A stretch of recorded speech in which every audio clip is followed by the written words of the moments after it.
been having so much fun taking a look back at some of the highlights from the past season. We've been lucky enough to talk to some pretty amazing people all year long, whether they're entertainers, essential workers, or people who just simply need our help.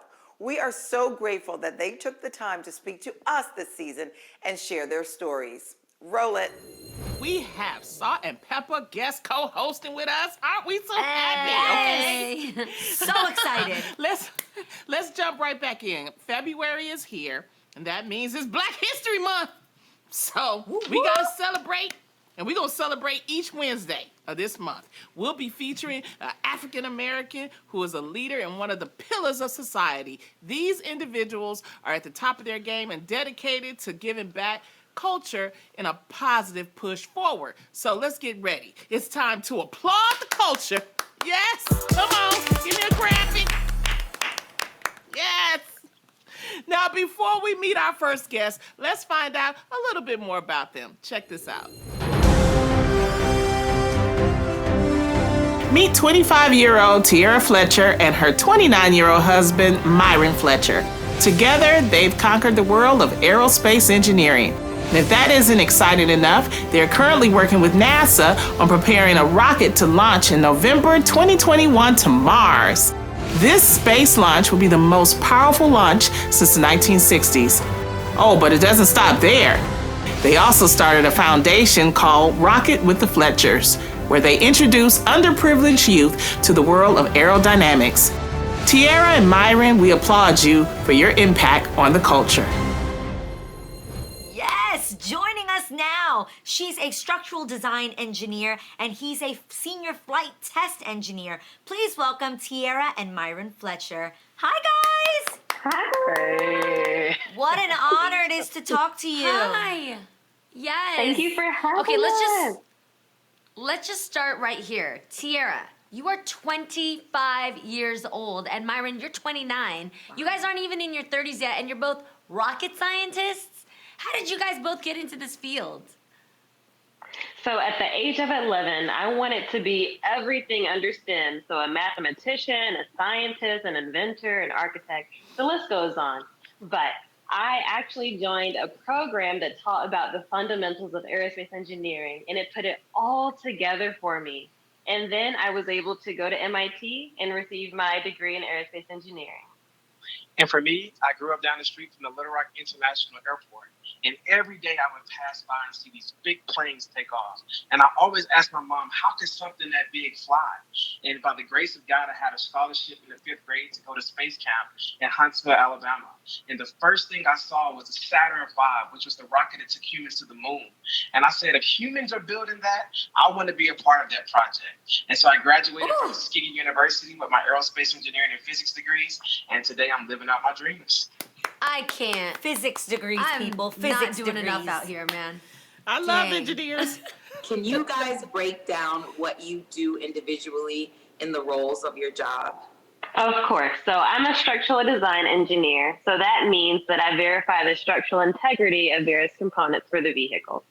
And for me, my previous role was rocket propulsion engineering, where I designed, built, and qualified cryogenic rocket components. Today, I am a senior flight test engineer working on Boeing's executive fleet of airplanes. So I'm flying airplanes all around the world doing different type of flight tests. Wow, amazing. Oh, incredible. So excited. Who were some of the role models, though, that you were looking up to growing up?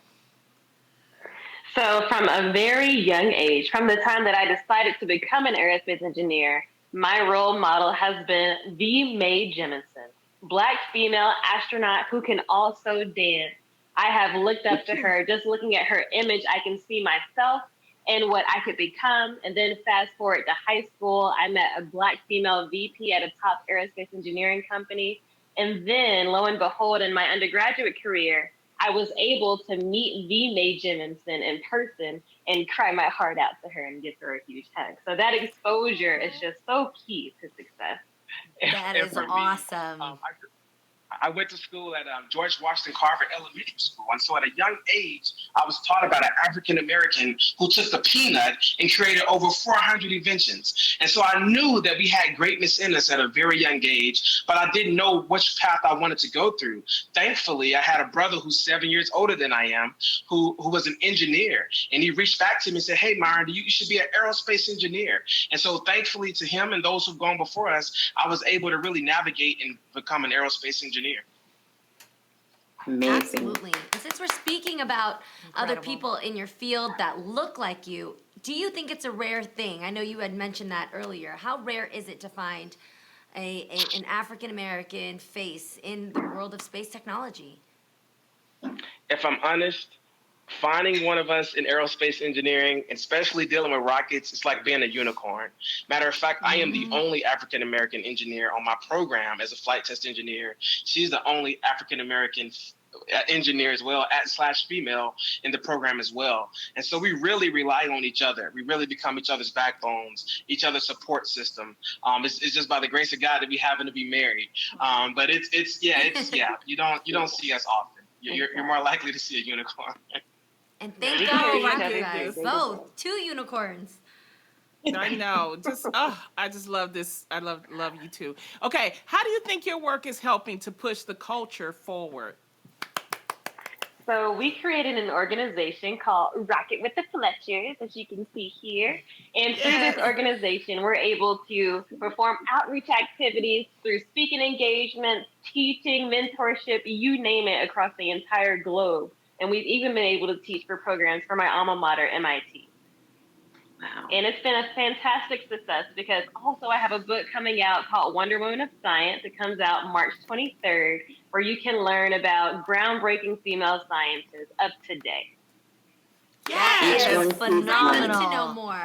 I'm realize so I excited don't for know that. enough. So Lonnie's already got that book on pre-order. Look at her face. You can see Yes, it right there in her yes. eyes. Tiara and Myron, important to thank you pass so it much for on. sharing your story and chatting with us today. We are so proud of y'all and what you're doing. We continue to wish you success.